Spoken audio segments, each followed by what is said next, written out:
Halo sahabat Sono Budaya, salam sahabat museum, museum di hatiku. Oke, selamat siang semuanya. Hari ini semoga kita selalu diberikan kesehatan, selalu diberikan kelancaran dalam melaksanakan aktivitas sehari-hari. Nah, kali ini kita akan berdiskusi bersama Sang Duta Museum untuk Museum Sono Budaya. Di dekat saya sudah ada Mbak Duta Museum, ya.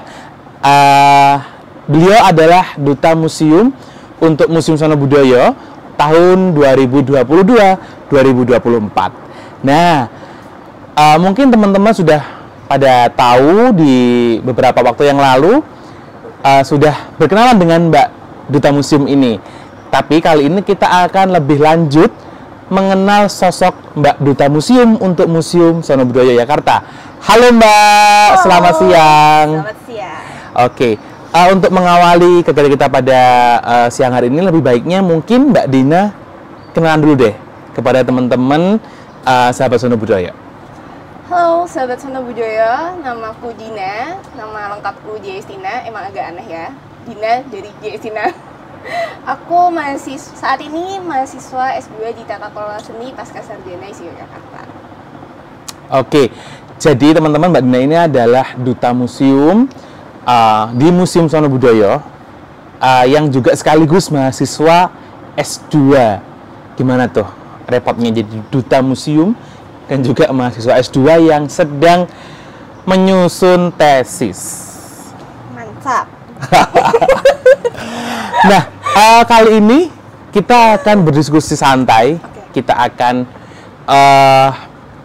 mengulas perjalanan Mbak Dina dari mulai tertarik di bidang permuseuman sampai akhirnya menjadi Duta Museum. Nah, sejak kapan sih Mbak Dina ini mulai tertarik kepada dunia museum? Sebenarnya aku suka sama museum itu udah dari kecil ya. Oke. Karena kan tentunya waktu kecil kita diajak untuk pergi ke museum-museum ya. Termuseum gitu ya, bener betul. Waktu kecil pasti beberapa museum kita datangi. Tapi setelah itu mungkin ada gap beberapa tahun yang aku jarang nih ke museum. Oke. Untuk mengenalnya pun jarang. Iya. Padahal Museum Yogyakarta sendiri kan banyak sekali. Kenapa tuh? Karena mungkin emang gak ada dorongan dari aku sendiri, mungkin terlalu asik dengan dunia muda pada saat itu. Betul. Jadi akhirnya belum kesenggol lagi nih tentang museum. Terus aku mulai di kuliahku di S2 itu sebenarnya fokusnya tentang galeri dan museum. Terus aku memperjalan tentang museum yang ternyata aku kepo di Jogja ini ada nggak sih komunitas tentang museum, dan malah ketemu si Duta Museum ini. Dan pas aku lihat itu ngepas pembukaan pendaftaran Duta Museum. Jadi motivasinya itu ingin mencari komunitas ya. Ya, jadi memang Mbak Dina ini kayaknya terlahir dari keluarga seni, betul nggak sih Mbak? Iya, kebetulan. Betul kan? Jadi tadi Mbak Dina juga menyampaikan kalau dulu dari kecil beliau sudah jalan-jalan ke museum, tapi sempat off karena mengikuti tren zaman anak muda. Tapi akhirnya Mbak Dina kembali insaf untuk datang ke museum lagi untuk mengembangkan museum dan khususnya di Museum Sono Budaya gitu. Nah, ngomong-ngomong tadi perjalanan Mbak Dina dari tertarik museum seperti apa dan memutuskan untuk mendaftar Duta Museum itu, kenapa sih Mbak selain alasannya ingin mencari tadi komunitas? Sebenarnya terus aku ini pengen tahu kalau misalnya Duta Museum itu tuh proses bekerjanya itu seperti apa, terus dampaknya ke kita itu seperti apa. Dan aku sebenarnya ingin bertemu dengan orang-orang yang memang concernnya atau fokusnya itu untuk mengembangkan museum di Jogja gitu, atau Indonesia. Oke. Nah, ngomong-ngomong untuk mengembangkan museum di Jogja atau di Indonesia, kita kan saat ini di tengah gemburan teknologi, terus modernisasi dan hal-hal yang berbau digital. Menurut Mbak Dina sebagai Duta Museum nih, bagaimana sih cara mengajak anak-anak muda untuk mau datang ke museum? Itu seperti apa sih? Nah, ini juga sempat aku bahas beberapa hari yang lalu. Jadi untuk sebenarnya anak-anak muda ini kan akan tertarik datang ke suatu tempat kalau misalnya ada apa nih? Mereka tahu dulu kan semenarik apa sih tempat itu. Jadi mungkin sekarang tren yang banyak kita lihat tuh kayak di TikTok atau di Instagram Reels yang memang memperlihatkan fisik bentuk visualnya tuh museumnya seperti apa. Tapi ternyata itu juga kadang dipandang oleh beberapa gelintir orang, banyak yang jadi tidak fokus ke koleksinya kan. Oke, jadi hanya fokus ke tempatnya ya, ke view-nya. Kalau bisa ngomong tuh Instagramable.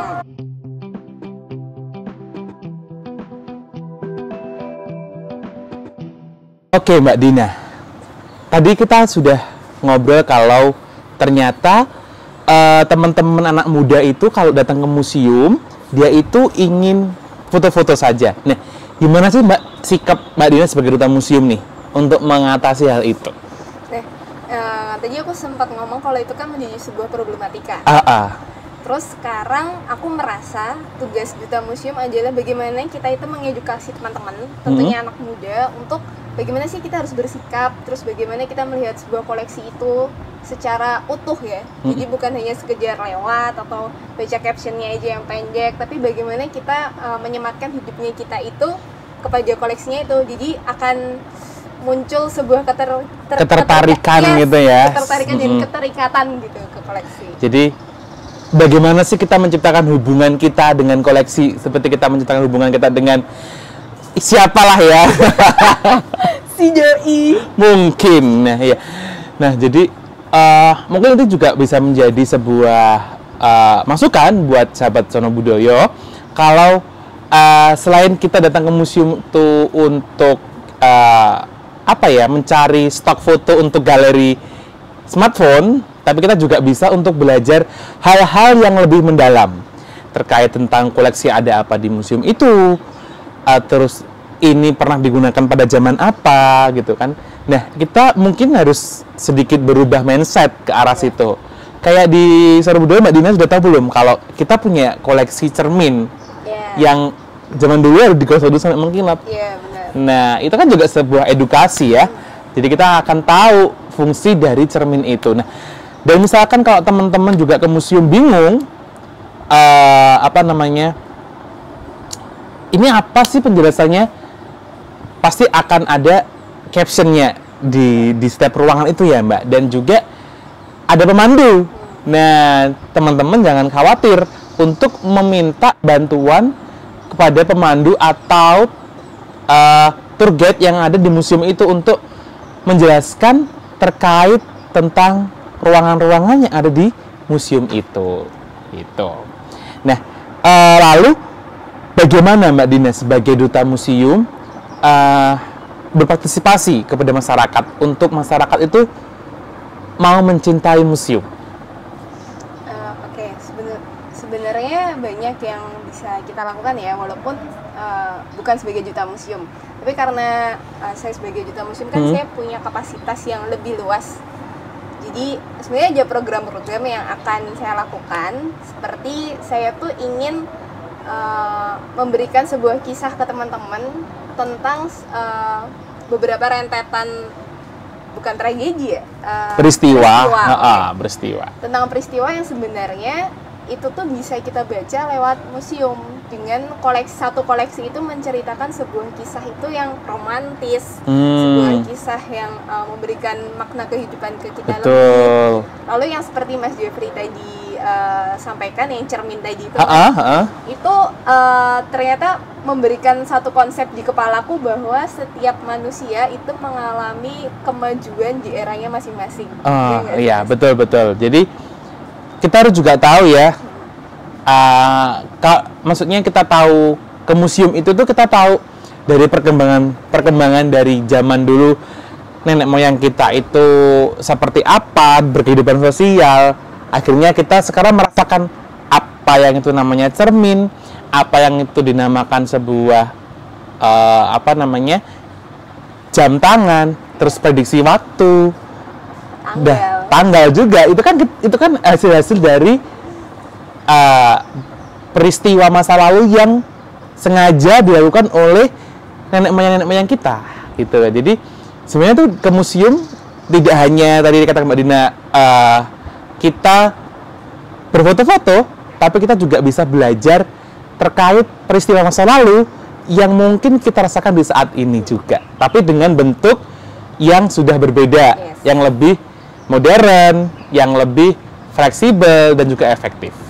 Gitu, sahabat. Kemajuan pemikiran manusia itu tempatnya akan kita lihat itu ya di museum gitu. Betul. Jadi kita bisa melihat peradaban masa lalu ya hanya di museum. Masa lalu ke masa kini, siapa tahu besok kita juga apa yang kita pakai sekarang bisa di museum kan? Betul sekali. Mungkin mungkin kayak baju kita ini gitu kan, kita bisa hibahkan di museum kalau kita berkenan gitu ya. Dan kita akan lebih membuka mindset kita. Kalau ke museum kita lebih paham, kita lebih memiliki wawasan luas terkait hal-hal yang memang tidak kita ketahui di bangku pendidikan formal, tapi hanya ada di museum, misalkan seperti itu. Tuh. Nah, dan saya juga pengen tahu nih pendapat Mbak Dina. Kenapa Mbak Dina ini memilih menjadi seorang duta museum? Berat ya kali ya? Karena waktu saya sekolah dulu, banyak tawaran dari teman-teman, ayo ikut ajang ini, ajang duta-duta yang lain. Tapi saya belum tertarik pada saat itu karena misinya yang saya miliki tuh belum gatok gitu loh.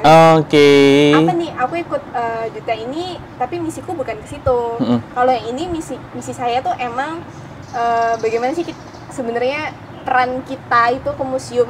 Jadi menggatokkan visi misi saya dengan duta museum tuh ternyata ketemu di jalan tengah gitu. Jadi ya itu mungkin bedanya ya.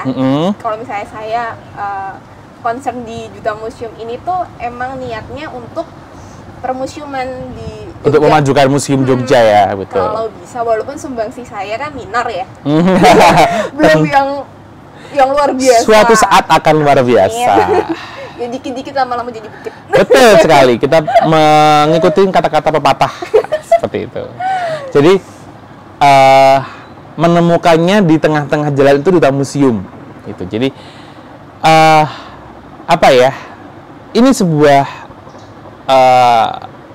pengalaman dan juga hal yang bagus gitu, karena Mbak Dina sebagai generasi muda itu mau peduli dengan museum yang itu konotasinya itu adalah benda-benda masa lalu itu. Jadi kayak benda-benda masa lalu aja anak muda seumuran Mbak Dina aja mau gitu, apalagi teman-teman harus mau dong datang ke museum Sono Budaya gitu. Nah, mungkin ini akan menjadi pertanyaan terakhir dari saya kepada Mbak Dina sebelum kita akhiri sesi berdiskusi hari ini, yaitu aku akan bertanya hal apa yang sudah pernah Mbak Dina lakukan untuk mengembangkan museum di Jogja, khususnya Sono Budaya.